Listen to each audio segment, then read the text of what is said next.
प्रधानमंत्री नरेंद्र मोदी आज video conferencing के माध्यम से स्वामित्व योजना के अंतर्गत 65 लाख से अधिक संपत्ति कार्ड करेंगे वितरित, लाभार्थियों को करेंगे संबोधित। SC/ST समुदाय के उत्थान के लिए गठित संसदीय समिति का झारखंड दौरा, मुख्यमंत्री से की मुलाकात, सीएम ने केंद्र राज्य समन्वय और सामूहिक प्रयास पर दिया जोर।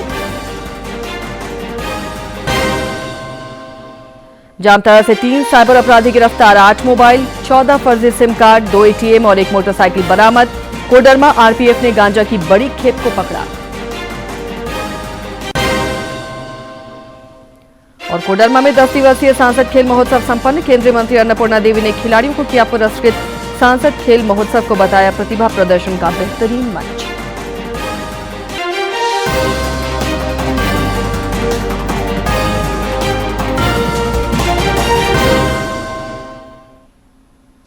नमस्कार, खबरें झारखंड में आपका स्वागत है। मैं हूं आसिया नाजली और अब समाचार देखते हैं विस्तार से।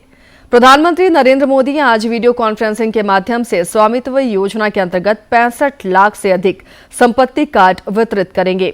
संपत्ति कार्ड 10 राज्यों और 2 केंद्र शासित प्रदेशों के 50,000 से ज्यादा गांवों में वितरित किए जाएंगे।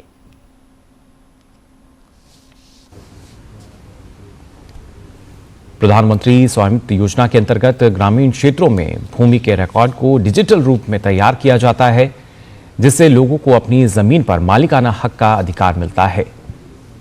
इससे योजना संपत्ति संबंधी विवादों को कम करने, ग्रामीण क्षेत्रों में संपत्तियों व संपत्ति कर के बेहतर आकलन की सुविधा प्रदान करने में मदद मिलेगी। ये योजना ग्रामीण भारत के लोगों के जीवन स्तर को सुधारने में मदद कर रही है। कुल 3.17 लाख से अधिक गांवों में ड्रोन सर्वेक्षण पूरा हो चुका है, जिसमें लक्षित गांवों का 92% हिस्सा शामिल है। अब तक करीब 1.53 लाख से अधिक गांवों के लिए लगभग 2.25 करोड़ संपत्ति कार्ड तैयार किए जा चुके हैं। ये योजना पुदुचेरी, अंडमान और निकोबार द्वीप समूह, त्रिपुरा, गोवा, उत्तराखंड और हरियाणा में पूरी तरीके से लागू है। इसके साथ ही मध्य प्रदेश, उत्तर प्रदेश और छत्तीसगढ़ के साथ साथ कई केंद्र शासित प्रदेशों में भी ड्रोन सर्वेक्षण का काम पूरा हो चुका है। संसद का बजट सत्र 31 जनवरी से शुरू होगा। वित्त मंत्री निर्मला सीतारमण 1 फरवरी को केंद्रीय बजट पेश करेंगी। लोकसभा सचिवालय द्वारा बताया गया है कि बजट सत्र का पहला चरण 13 फरवरी तक चलेगा, जबकि दूसरा चरण 10 मार्च से 4 अप्रैल तक होगा। संसद का बजट सत्र 31 जनवरी से शुरू होगा। बजट सत्र शुरू होने से पहले राष्ट्रपति द्रौपदी मुर्मू लोकसभा और राज्यसभा के संयुक्त अधिवेशन को संबोधित करेंगी। 1 फरवरी को वित्त मंत्री निर्मला सीतारमण आम बजट पेश करेंगी। मोदी सरकार के तीसरे कार्यकाल का यह पहला बजट होगा, जबकि निर्मला सीतारमण लगातार 8वीं बार बजट पेश करेंगी। बजट से पहले देश का आर्थिक सर्वेक्षण पेश किया जाएगा। 3 फरवरी के बाद राष्ट्रपति के अभिभाषण पर धन्यवाद प्रस्ताव पर चर्चा होगी। बजट सत्र का पहला चरण 13 फरवरी तक और दूसरा चरण जो है वो 10 मार्च से 4 अप्रैल तक होगा।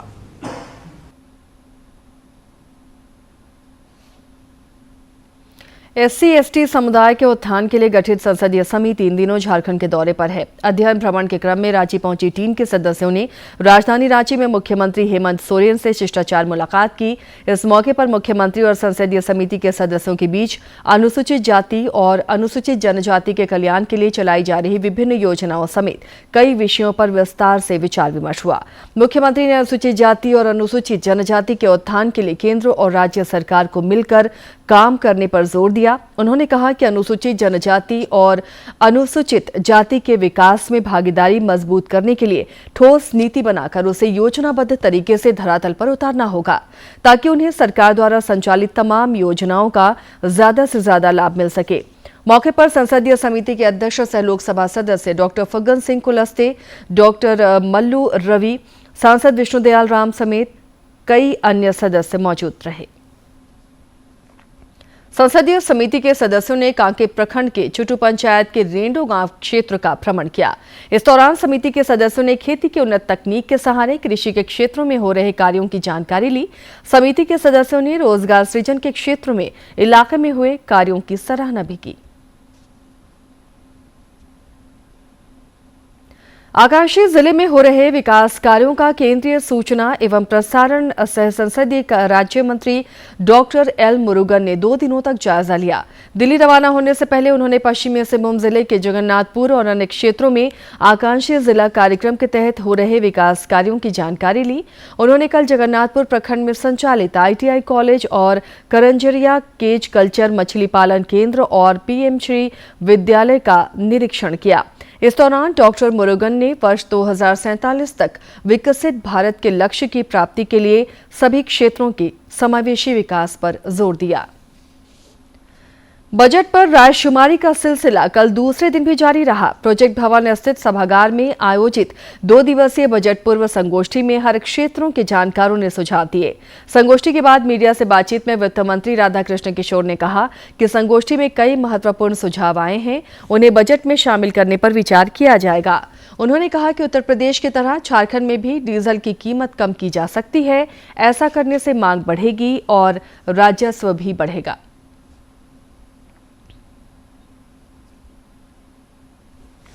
ये इशू ये है कि उत्तर प्रदेश में हमारे राज्य से 5 रुपया प्रति लीटर कम दर है। तो लोगों ने कहा कि साहब अगर हम उत्तर प्रदेश के समकक्ष इस राज्य में भी डीजल के ऊपर 5 रुपया कम कर दे प्रति लीटर के दर से तो हमारा रेवेन्यू जनरेट करे। लेकिन हम ये देख रहे हैं और इसकी समीक्षा चल रही है कि क्या वो दर उत्तर प्रदेश के समकक्ष रखने से हमारा रेवेन्यू बढ़ेगा या उसी स्तर पर रहेगा या नीचे तो नहीं जाएगा। इस पर समीक्षा का काम चल रहा है। जो भी समीक्षा के बाद जो परिणाम आएंगे उसके अनुरूप काम किया जाएगा। भारतीय रिजर्व बैंक RBI ने बैंकों से नए और सभी मौजूदा उपभोक्ताओं के जमा खातों और लॉकरों में नॉमिनी सुनिश्चित करने को कहा है। रिजर्व बैंक ने कहा है कि बड़ी संख्या में खातों में नॉमिनी नहीं पाया गया है, जिसके कारण दामों को निपटाने में दिक्कतें होती हैं। RBI ने यह भी कहा कि डिजिटल लेन देन के प्रसार में जहां सुविधाएं बढ़ी हैं, वहीं धोखाधड़ी में भी बढ़ोतरी हुई है, जो गंभीर चिंता का विषय है।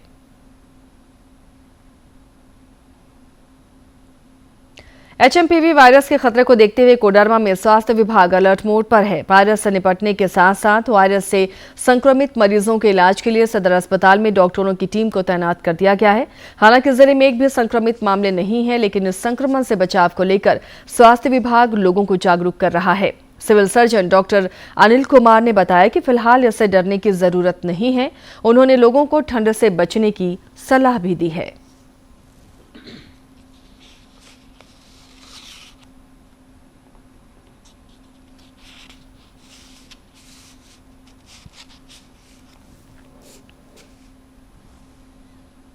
ये बरतनी है कि थोड़ा कोल्ड एक्सपोजर से बचे और 5 साल के कम उम्र के बच्चे और 60 से ऊपर के विशेष सावधानी बरते।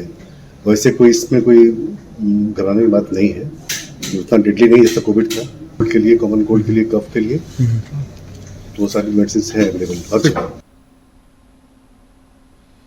साइबर अपराध पर अंकुश लगाने के लिए जामताड़ा में पुलिस की कार्रवाई लगातार जारी है। इस क्रम में पुलिस ने गुप्त सूचना के आधार पर जामताड़ा थाना क्षेत्र से 3 साइबर अपराधियों को गिरफ्तार किया है। पुलिस उपाधीक्षक चंद्रशेखर ने बताया कि गिरफ्तार साइबर अपराधियों के पास से 8 मोबाइल सेट, 14 फर्जी सिम कार्ड, 2 ATM और 1 मोटरसाइकिल बरामद की गई है।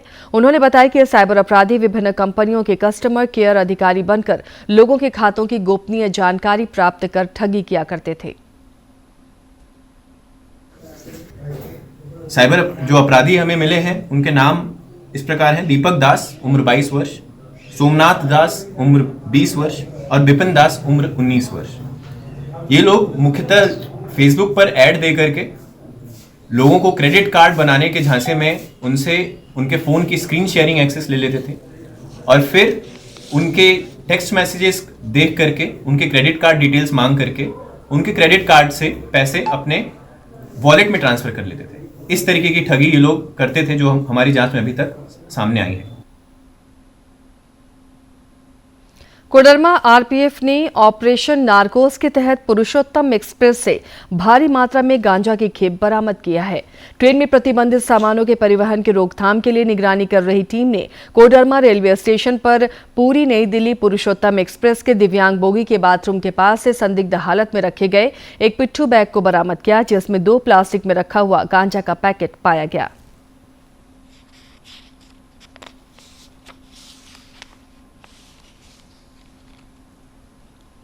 गिरिडीह के झंडा मैदान में किसान मेला सह कृषि प्रदर्शनी का आयोजन किया गया। जिले के उपायुक्त नमन प्रेयस लकड़ा, जिला परिषद अध्यक्ष मुनिया देवी, सांसद प्रतिनिधि दिनेश यादव और 20 सूत्री उपाध्यक्ष संजय सिंह समेत अन्य लोगों ने इसका शुभारंभ किया। गिरिडीह के झंडा मैदान में किसान मेले का शुभारंभ करने के साथ ही उपायुक्त नमन प्रेयस लकड़ा ने मेले में सभी स्टॉल का भ्रमण किया और किसानों द्वारा उपजाई गई सामग्रियों और कृषि उपकरण का निरीक्षण किया। उपायुक्त ने कहा कि किसान देश की अर्थव्यवस्था की जान है। झंडा मैदान में किसान मेला सा प्रदर्शनी मेला लगा है। इसमें हमारे कृषि एवं संबद्ध विभाग जैसे कि पशुपालन, गव्य विकास, मत्स्य विभाग, सहकारिता, भूमि संरक्षण, इनके द्वारा जो भी विभिन्न स्कीमें चलाई जा रही हैं उनके बारे में लोगों को अवगत कराया जा रहा है। मौके पर जिला परिषद अध्यक्ष मुनिया देवी ने किसानों के लिए चलाई जा रही जन कल्याणकारी योजनाओं की जानकारी दी और कहा कि गिरिडीह कृषि बहुल क्षेत्र है। जिला में जिला स्तरीय कृषि मेला लगाया गया है, सेल मेला लगाया गया है। साथ ही हमारे किसान हमारे गिरिडीह जिला में ज़्यादा करके किसान वर्ग के लोग रहते हैं, किसान खेती पर निर्भर करते हैं। कृषि प्रदर्शनी के दौरान कोडरमा सांसद प्रतिनिधि दिनेश यादव ने कहा कि भारत सरकार किसानों की आय बढ़ाने के लिए कई योजनाएं चला रही है। सरकार के द्वारा जितनी प्रकार की योजनाएं चल रही है, चाहे बकरी पालन हो, गाय पालन हो, सूअर पालन हो या गब के संबंधित हो, कृषि से संबंधित हो, सब लोग ब्लॉक स्तर से सभी प्रकार के सभी लोग इस कार्यक्रम में उपस्थित होकर जो लोग आए हैं यहाँ से जाकर उन किसान भाइयों को भी जागरूक करने का काम करें। मेले में शामिल किसानों ने सरकार द्वारा चलाई जा रही जन कल्याणकारी योजनाओं पर प्रसन्नता जाहिर की। किसानों ने कहा कि केंद्र सरकार ने किसानों के हित में कई कार्यक्रम चलाए हैं, जिससे उन्हें काफी फायदा हो रहा है। केंद्र सरकार के द्वारा किसानों के प्रति जो चलाए जा रहे हैं किसान उत्थान के लिए सारी योजनाएं किसानों को बहुत लाभान्वित हो रहे हैं और आय में दोगुनी वृद्धि भी हो रहा है। सरकार के द्वारा चलाए जा रहे पीएम किसान सम्मान निधि का योजना जो है उससे हमें लाभ मिला है और सरकार की अन्य भी योजना है जो मिल भी रहा है। इससे हमें खेती करने में बहुत सुविधा हो रहा है और आज मेरा बढ़ चढ़ करके आगे बढ़ रहा है, 2 गुना की ओर है। इसके लिए सरकार को धन्यवाद देते हैं।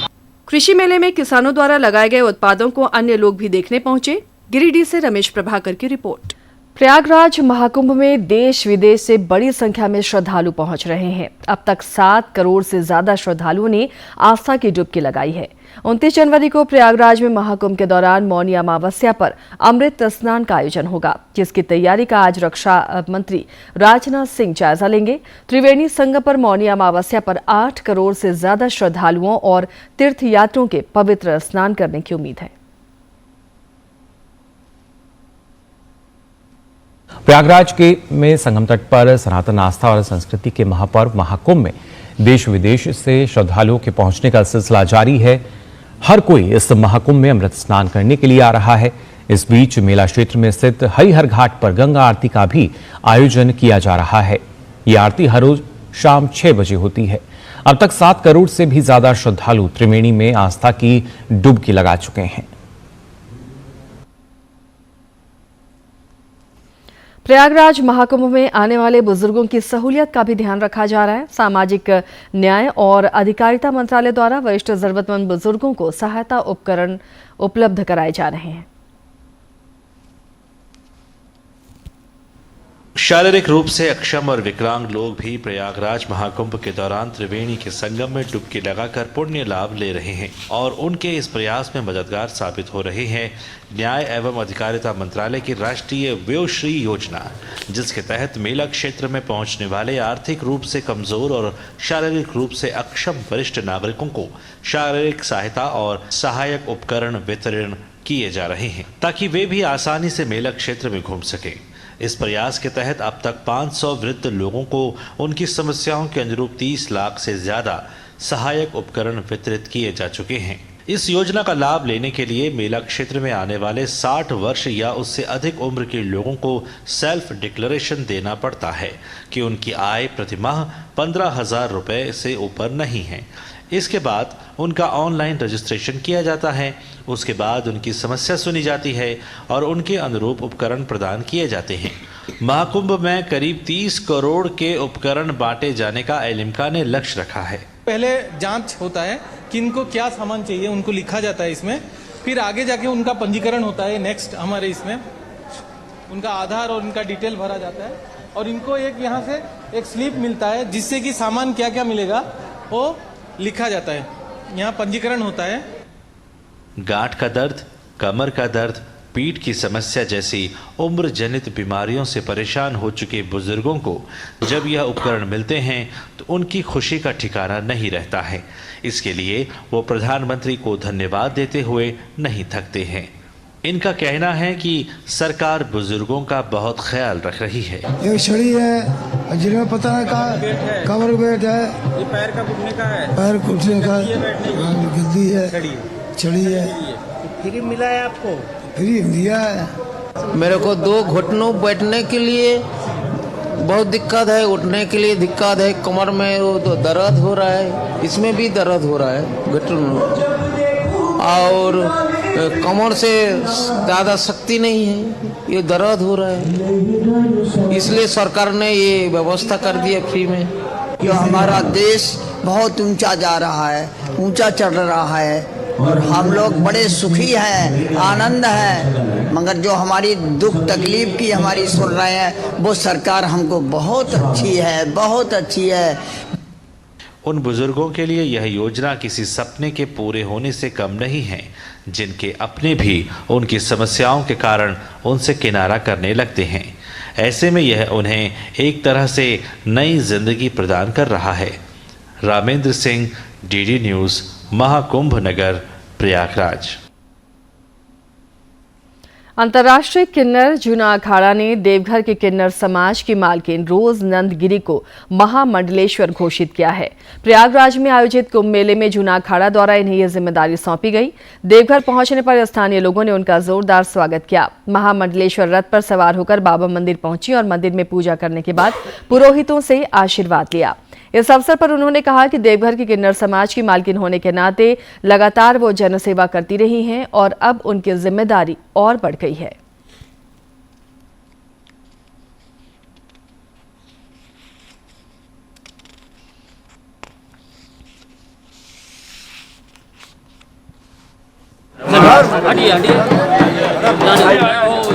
मैं तो शुरू से करती रहती हूँ और अब मुझे अगर पद मिला, मुझे जिम्मेदारी सौंपी गई है तो मैं और बढ़कर करूंगी।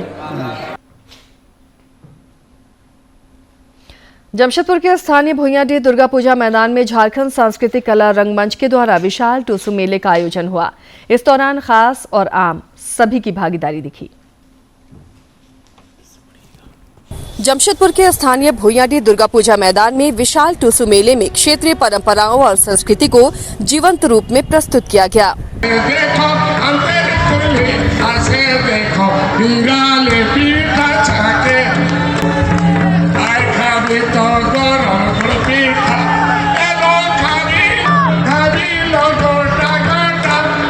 टूसू मेला में सांसद विद्युत वरण महतो, जमशेदपुर पूर्वी की विधायक पूर्णिमा साहू और पूर्व मंत्री दुलाल भुइयां समेत अन्य गणमान्य लोग शामिल हुए।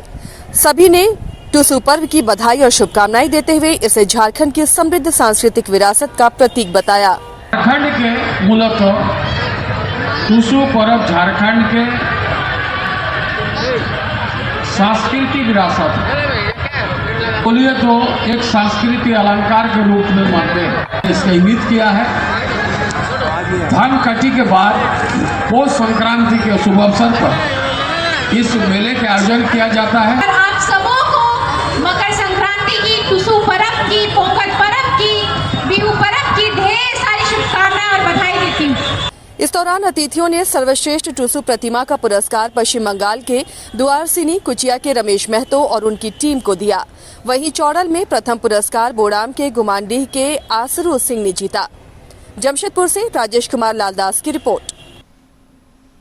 लोहरदगा जिले के सिन्हा प्रखंड के चमरू गांव में मानदर निर्माण और कौशल विकास को लेकर आयोजित 50 दिवसीय प्रशिक्षण कार्यक्रम संपन्न हो गया। इस कार्यक्रम का आयोजन मुख्यमंत्री लघु एवं कुटीर उद्यम विकास बोर्ड रांची द्वारा किया गया था। मौके पर कारीगरों को उन्नत टूल किट प्रदान किए गए। जिला उद्यमी समन्वयक ने कारीगरों से कहा कि मानदर हमारी सांस्कृतिक धरोहर है, जिसे नई पीढ़ी तक पहुंचाना हमारा दायित्व है। प्रखंड उद्यमी समन्वयक रवि कुमार ने कहा कि उन्नत टूल किट के उपयोग से कारीगर मानदर निर्माण की गुणवत्ता और उत्पादन को बेहतर बना सकते हैं। देवघर नगर थाना क्षेत्र स्थित सबसे व्यस्त मीना बाजार में बीती रात करीब 2 दर्जन से ज्यादा दुकानों में आग लग गई, जिससे दुकानें जलकर खाक हो गईं। आग की खबर मिलते ही दमकल विभाग के कर्मियों ने मोर्चा संभाला और स्थानीय दुकानदारों की मदद से कड़ी मशक्कत के बाद आग पर काबू पाया गया। पीड़ित दुकानदारों के मुताबिक आग असामाजिक तत्वों द्वारा लगाई गई। हालांकि आग की वजह का पता नहीं चल पाया है। आग की भयावहता का अंदाजा इसी बात से लगाया जा सकता है कि करीब आधे घंटे के भीतर उस इलाके की ज्यादातर दुकानें खाक हो गई।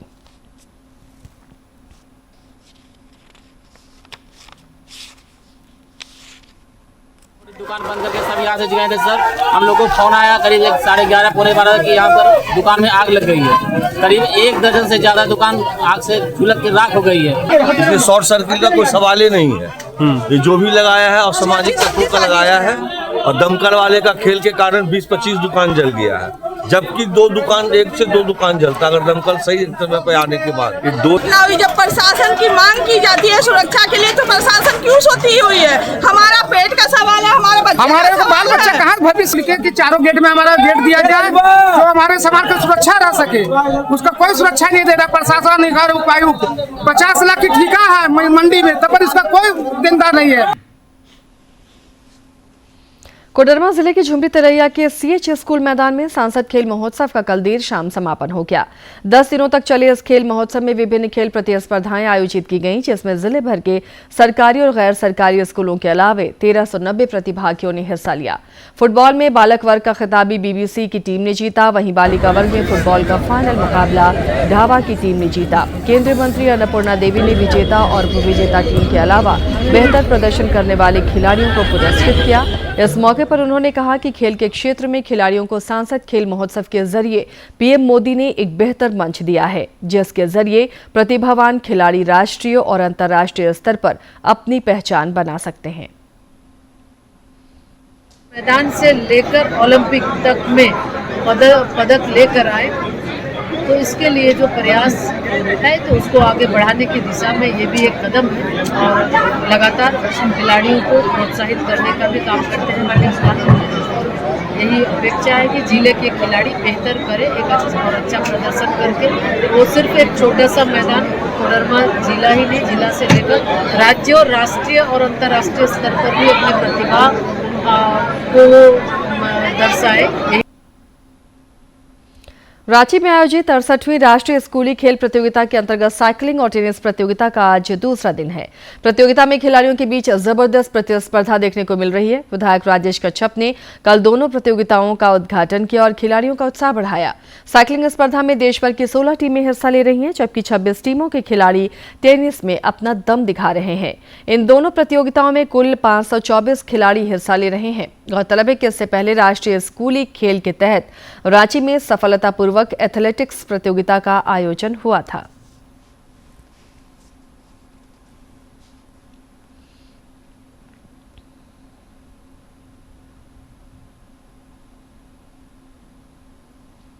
दिल्ली SG पाइपर्स ने राउरकेला में खेले गए महिला हॉकी इंडिया लीग में अपनी पहली जीत दर्ज की। कल खेले गए मैच में उसने JSW सुरमा हॉकी क्लब को 0 के मुकाबले 2 गोल से पराजित किया। दिल्ली के लिए झारखंड की संगीता कुमारी और दीपिका ने गोल किए।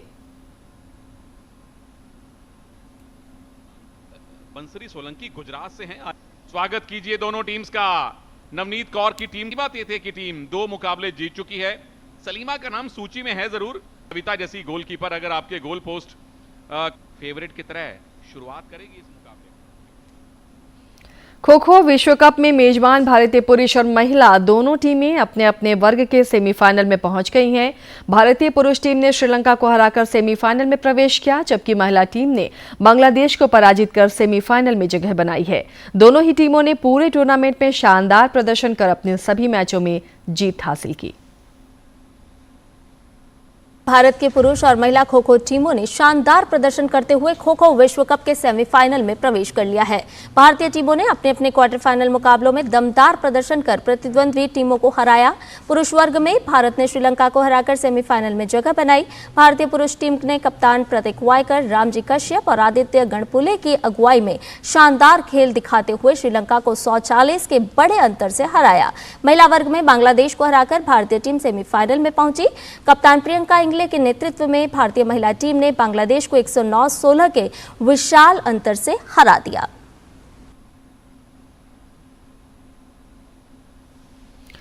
प्रधानमंत्री नरेंद्र मोदी कल सवेरे 11 बजे आकाशवाणी पर मासिक मन की बात कार्यक्रम में देश विदेश के लोगों के साथ अपने विचार साझा करेंगे। यह इस मासिक रेडियो कार्यक्रम की 118वीं कड़ी होगी। मन की बात कार्यक्रम का प्रसारण दूरदर्शन और आकाशवाणी के सभी नेटवर्क पर किया जाएगा। आपका पसंदीदा डीडी झारखंड नए तेवर और नए कलेवर के साथ नए साल में आपके बीच है, ताकि पल पल की खबरें आप तक पहुंचे।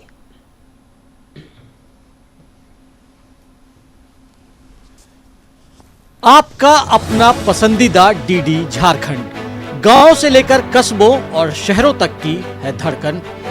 सटीक, विश्वसनीय और तेज खबरों का भी है आईना।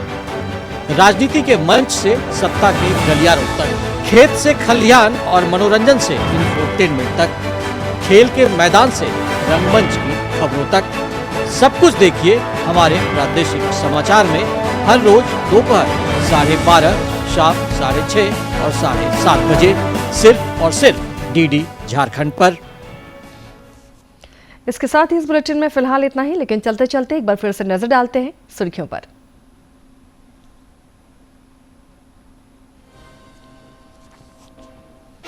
प्रधानमंत्री नरेंद्र मोदी ने आज वीडियो कॉन्फ्रेंसिंग के माध्यम से स्वामित्व योजना के अंतर्गत 65 लाख से अधिक संपत्ति कार्ड किए वितरित, लाभार्थियों से किया संवाद। SC/ST समुदाय के उत्थान के लिए गठित संसदीय समिति का झारखंड दौरा, मुख्यमंत्री से की मुलाकात। सीएम ने केंद्र राज्य समन्वय और सामूहिक प्रयास पर दिया जोर। जामताड़ा से 3 साइबर अपराधी गिरफ्तार, 8 मोबाइल, 14 फर्जी सिम कार्ड, 2 ATM और 1 मोटरसाइकिल बरामद। कोडरमा RPF ने गांजा की बड़ी खेप को पकड़ा। और कोडरमा में 10 दिवसीय सांसद खेल महोत्सव संपन्न, केंद्रीय मंत्री अन्नपूर्णा देवी ने खिलाड़ियों को किया पुरस्कृत। सांसद खेल महोत्सव को बताया प्रतिभा प्रदर्शन का बेहतरीन मंच।